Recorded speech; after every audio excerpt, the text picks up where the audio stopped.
especially you younger writers, that you can be critical of your government and your society. You don't have to fit in. It's fashionable now to take shots at Republicans and Trump and all that, and avoid the Obamas and Clintons. But remember this: in the 13 wars we've started over the last 30 years, and the $14 trillion we've spent, and the hundreds of thousands of lives that have perished from this earth, remember that it wasn't one leader, but a system, both Republican and Democrat. And call it what you will, the military-industrial, security, money, media, complex. It's a system that has been perpetuated, that has been perpetuated under the guise that these are just wars, justifiable in the name of our flag that flies so proudly over our lives. Our country has become more prosperous for many, but in the name of that wealth, we cannot justify our system as a center for the world's values when we continue to create such war and chaos in the world. Thank you.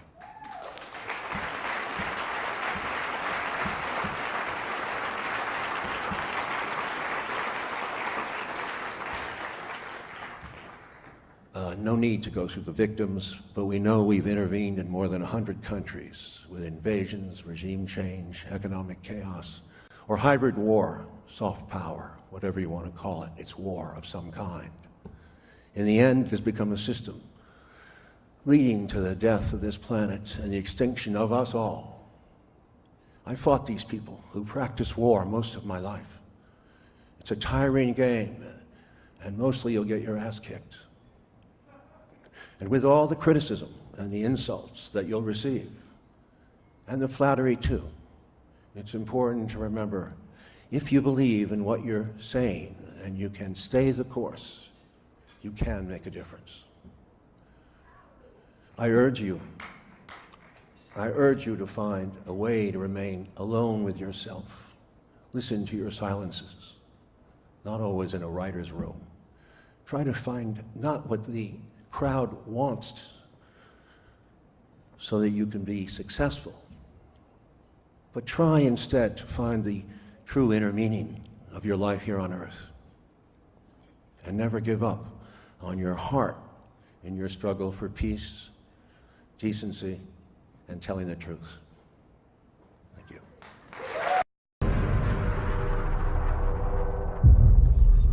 The very word secrecy is repugnant in a free and open society, and we are, as a people, inherently and historically opposed to secret societies, to secret oaths, and to secret proceedings. And there is very grave danger. Its preparations are concealed, not published.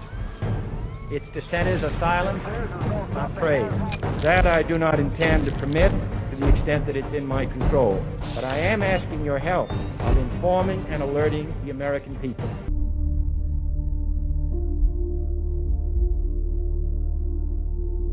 And I look at the whole religious scene today, and all I see are the inventions and ministries of man and flesh. It's mostly powerless. It has no impact on the world.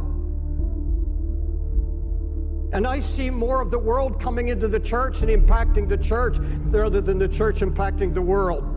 I see the music taking over the house of God. I see entertainment taking over the house of God. An obsession with entertainment in God's house, a hatred of correction and a hatred of reproof. Nobody wants to hear it anymore. Whatever happened to anguish in the house of God? Whatever happened to anguish in the ministry? It's a word you don't hear in this pampered age. You don't hear it. Anguish means extreme pain and distress. The emotion so stirred that it becomes painful. Acute, deeply felt inner pain because of conditions about you, in you or around you. Anguish, deep pain, deep sorrow. agony of God's heart. We've held on to our religious rhetoric and our revival talk, but we've become so passive. All true passion is born out of anguish. All true passion for Christ comes out of a baptism of anguish. You search the scripture and you'll find that when God determined to recover a ruined situation, he would share his own anguish for what God saw happening to his church and to his people. And he would find a praying man and he would take that man and literally baptize him in anguish. You find it in the book of Nehemiah. Jerusalem is in ruins. How is God going to deal with this? How is God going to restore the ruin? Now, folks, look at me. Nehemiah was not a preacher. He was a career man. But this was a praying man. And God found a man who would not just have a flash of emotion, not just some great sudden burst of concern and then let it die. He said, no, I broke down and I wept and I mourned and I fasted. And then I began to pray night and day. Why didn't these other men, why didn't they have an answer? Why didn't God use them in restoration? Why didn't they have a word? Because there was no sign of anguish, no weeping, not a word of prayer. It's all ruined. Does it matter to you today? Does it matter to you at all that God's spiritual Jerusalem, the church, is now married to the world? That there's such a coldness sweeping the land? Closer than that, does it matter about the Jerusalem that's in our own hearts?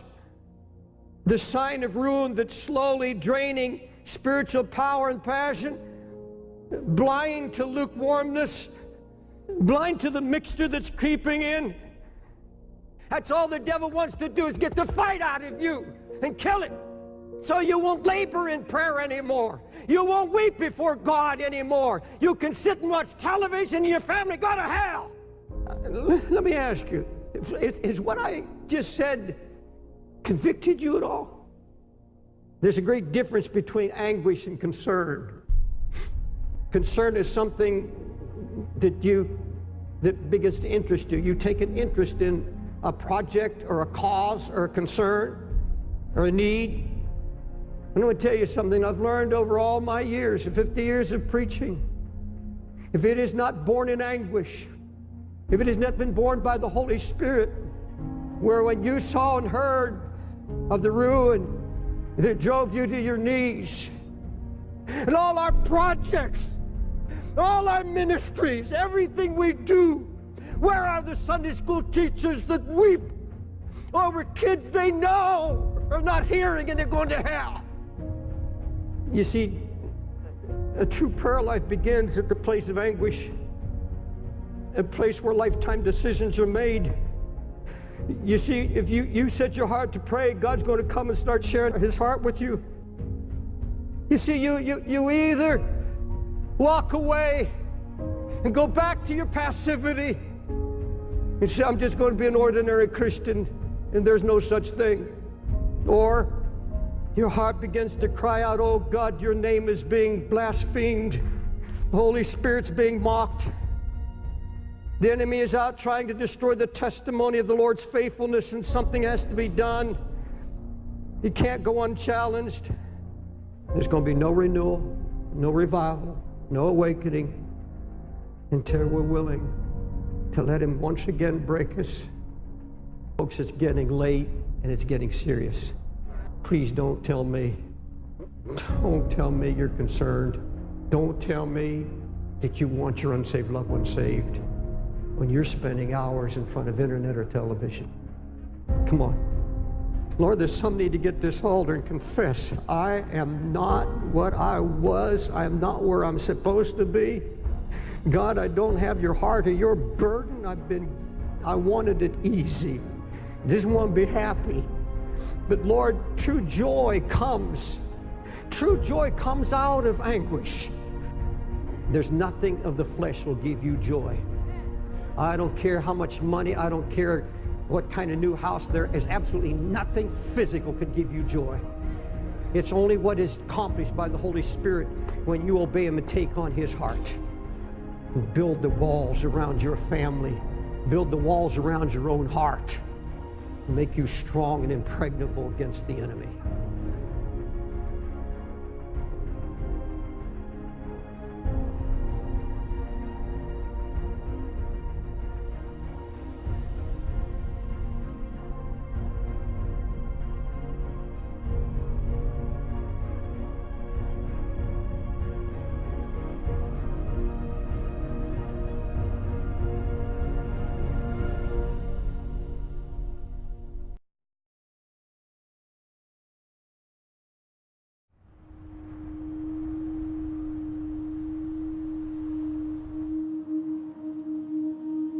We are wondering what is happening to the world. Everything is changing.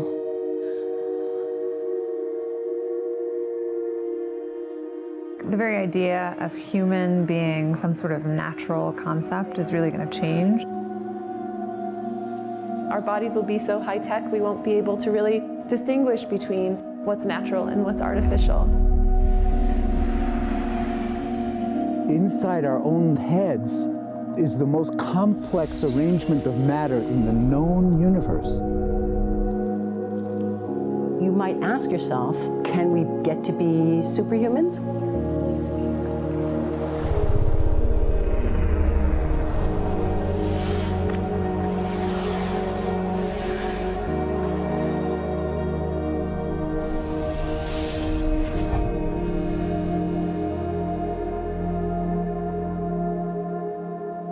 The original Industrial Revolution was driven by the discovery that you could use steam engines to do all kinds of interesting things.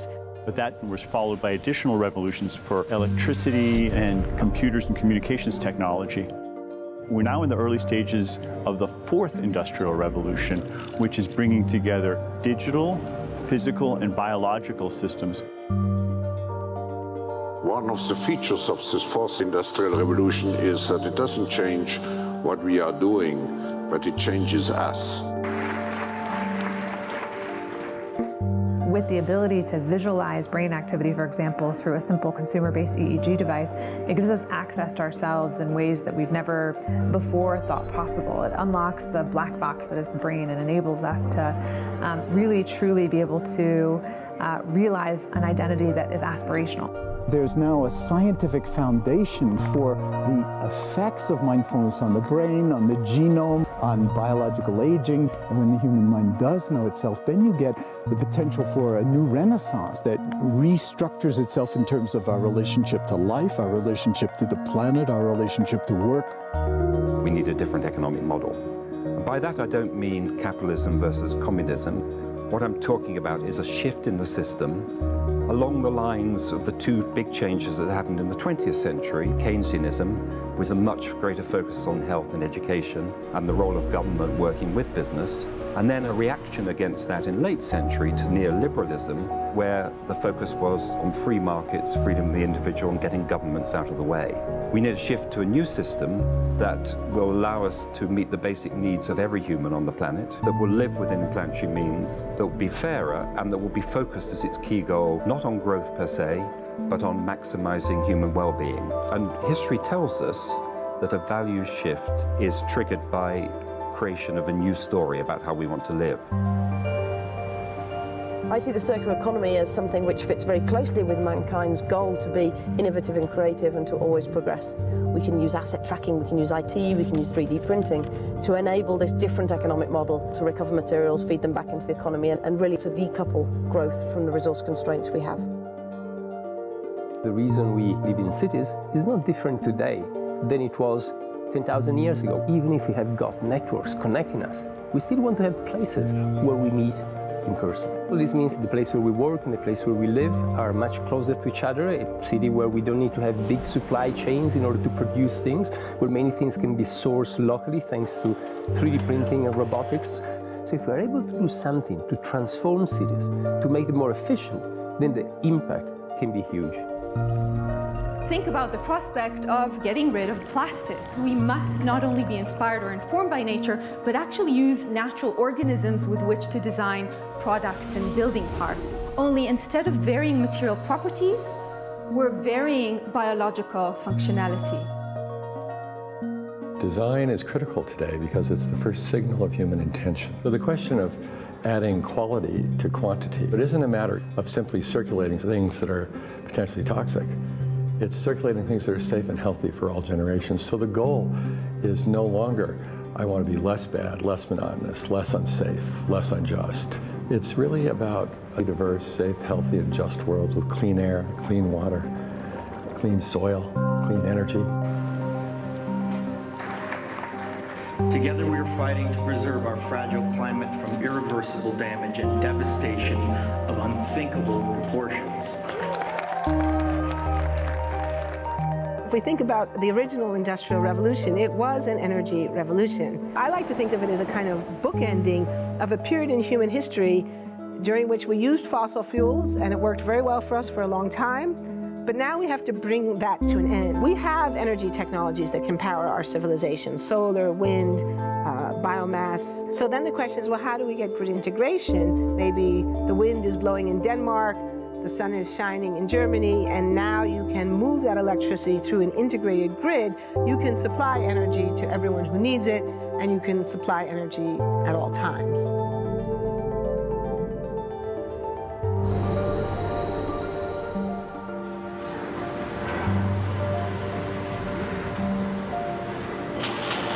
Walking around, you do see different stuff as far as like the body marriage line. They use a lot of things that help them lift up and move things to the car. You just sit there and, you know, program something, and it has its own set mind to go ahead and do everything. And then as humans, we just come in and take the extra steps to help the technology. It's not the cure-all for everything. There's definitely a lot of things where people perform the operation better, but certainly for the right applications, robotics are a huge improvement for the process. The prediction of 5 million jobs lost by 2020 to technology is serious, but it's not the main question. Construction, manufacturing, services, public health and education, these industries will still exist. The main question is, what will be the future of work? How will we define work? How will we share the wealth? From the viewpoint of the labor or jobs, now we really need new education or new training. We're working with a World in Motion and First Robotics, trying to encourage students from 3rd grade all the way up through the end of high school. We had students make sailboats, and then we had them race them, and so they could see how quickly they could move. And they immediately went back and started to say, oh, I saw what happened, I'm going to go change this or that. And that was 3rd graders. I just given a prize to a kid of 18 years old that has discovered something really very, very unique. Came up with how to get better productivity and better yields for seeds of corn. And so he basically came with the idea that if you would perforate these seeds, you would get more food. And you think about it and say, but he didn't go to university. So how does he get all that knowledge? And he told me, I mean, I've been watching YouTube since the age of 12, and I'm so interested that I've seen everything about it. I've read everything about it. The world is really open to learning. The thing is, how do you give the incentive to your kids to do that? It's this ability of digital technology to change outcomes, to truly empower people all over the world that can create a more equitable growth, because I think the world needs that. Fourth Industrial Revolution has the potential to make inequalities visible and to make them less acceptable in the future, and hopefully to gather and garner political support to take the necessary decision to reduce the gap. Humans have always been using tools, but because of the recent advances in technology, we're beginning to have machines that can augment us in all sorts of interesting ways. I was the first person in the world to be able to voluntarily move my legs while stepping in a robot by exciting the nervous system using electrical stimulators directly onto the spine. We believe that a cure will be possible if enough of the right people have the will to fast-track a cure for paralysis.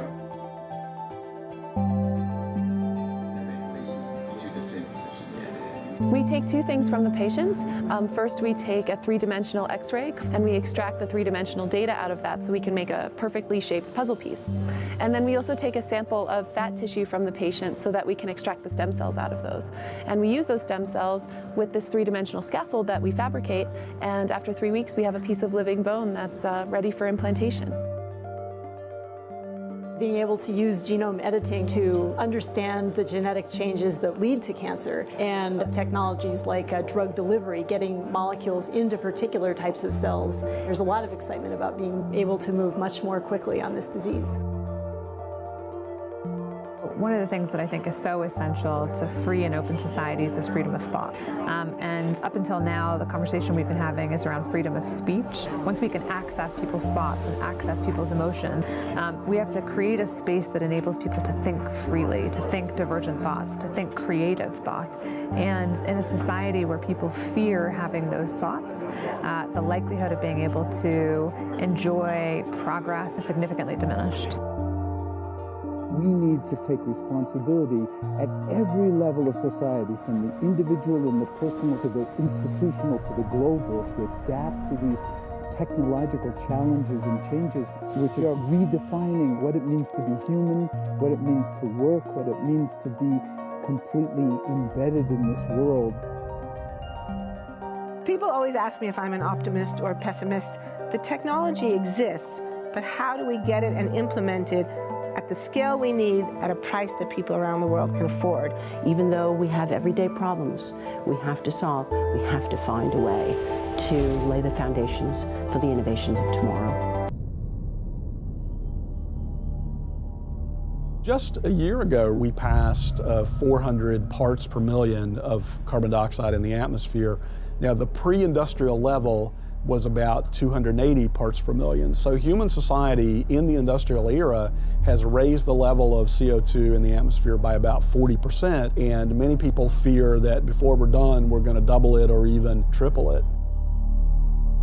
We're pumping CO2 into the atmosphere at a speed which we have never seen before in modern human history. We are absolutely racing into uncharted territory.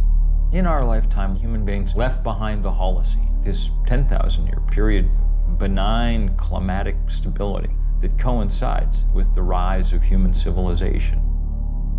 We have crossed a great threshold, and we stand on the edge of others.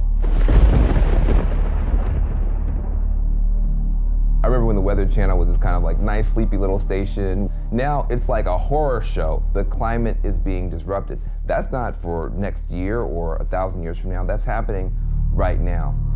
What all climate scientists will agree on is that the entire atmosphere has changed. All the atmospheric dynamics has changed. So every event that happens now is in the context of climate change, is different from how it would have been.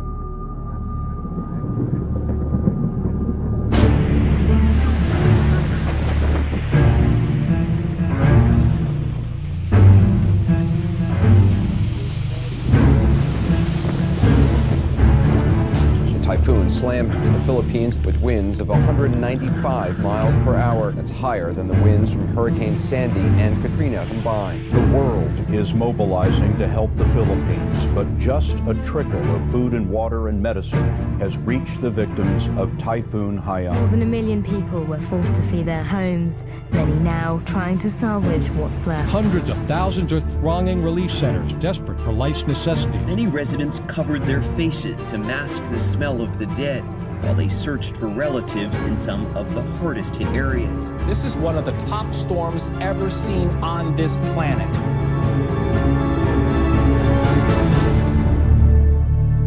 Mr. President, Your Excellency, what my country is going through as a result of this extreme climate event is madness.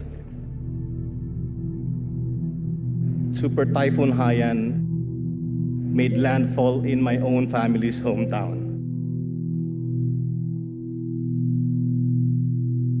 and the devastation is staggering. I struggle to find words to describe how I feel about the losses. To anyone outside who continues to deny and ignore the reality that is climate change, I dare them to get off their ivory towers and away from the comfort of their armchairs. I dare them to go to the islands of the Pacific. We refuse as a nation to accept a future where super typhoons like Haiyan become a way of life. We refuse to accept that running away from storms, evacuating our families, counting our dead become a way of life. We simply refuse to. We can fix this. We can stop this madness.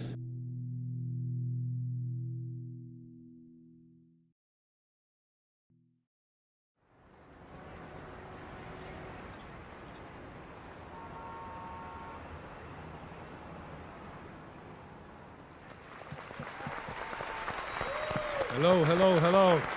All right, folks, we know why we're here.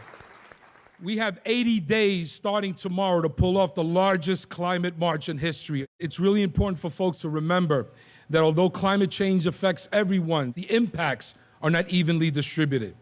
And we're asking each one of these breakout groups, prioritize people of color, folks, because this is real, it's disproportionate, and it's time to bring it.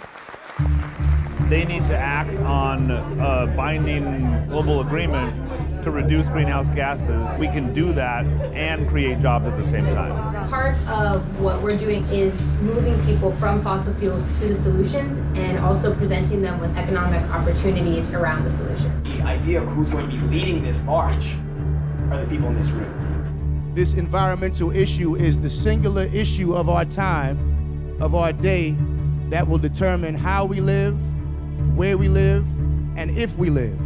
The most important tool that we have is our people power. There are already 325 groups, and that list is going to grow every single day. Whatever you're thinking about doing to help build this mobilization, rethink it and make it bigger, make it bolder. Our job is to make sure everybody hears about it, and then they'll get there. They'll get there. That's our job.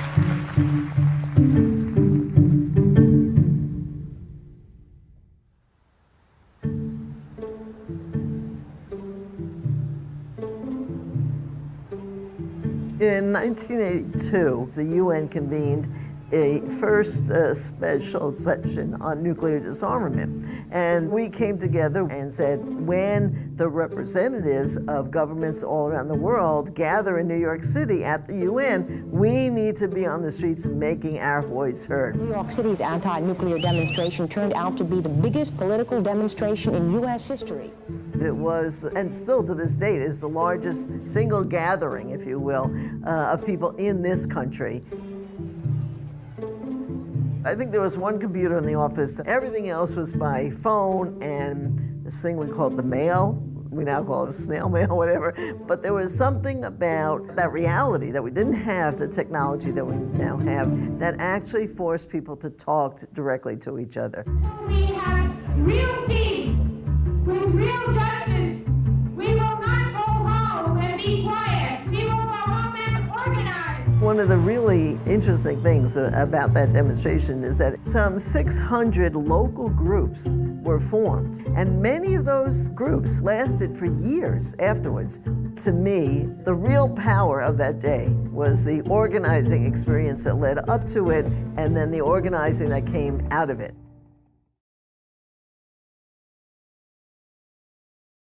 Some experts are saying now that the whole world is heating up because of a global greenhouse effect.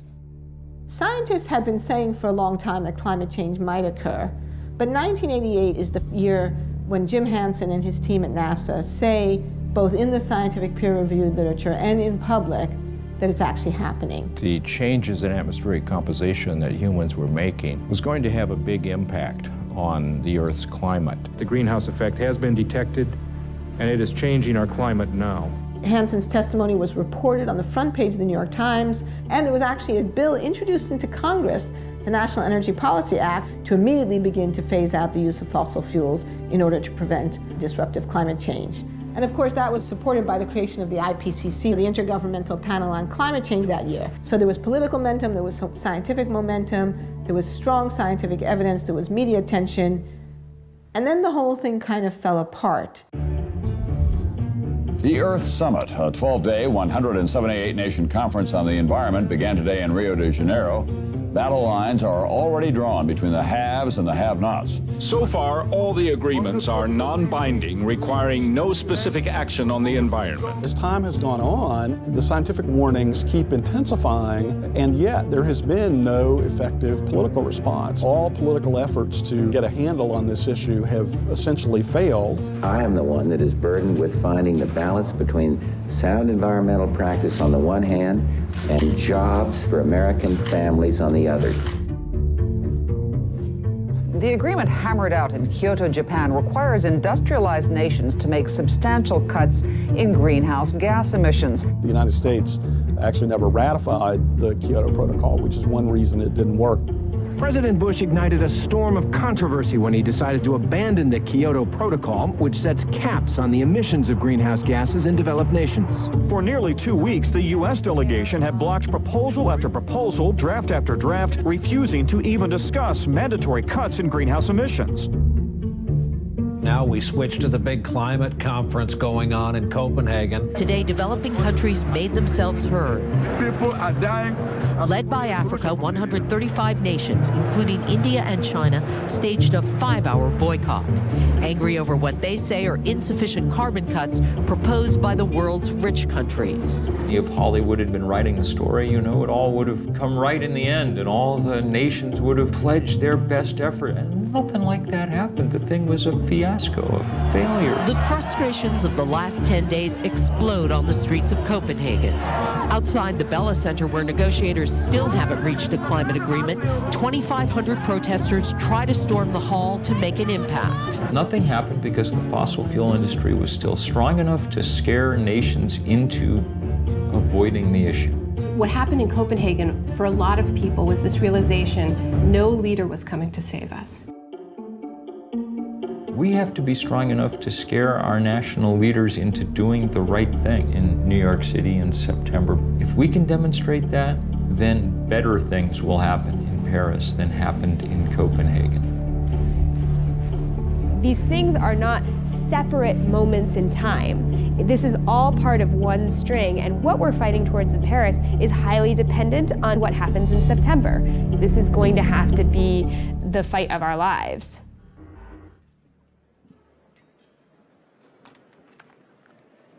Welcome to this press conference to present the report of IPCC Working Group 3 on mitigation of climate change. If we really want to bring about a limitation of temperature increase to no more than 2 degrees Celsius, there is then the need for an unprecedented level of international cooperation.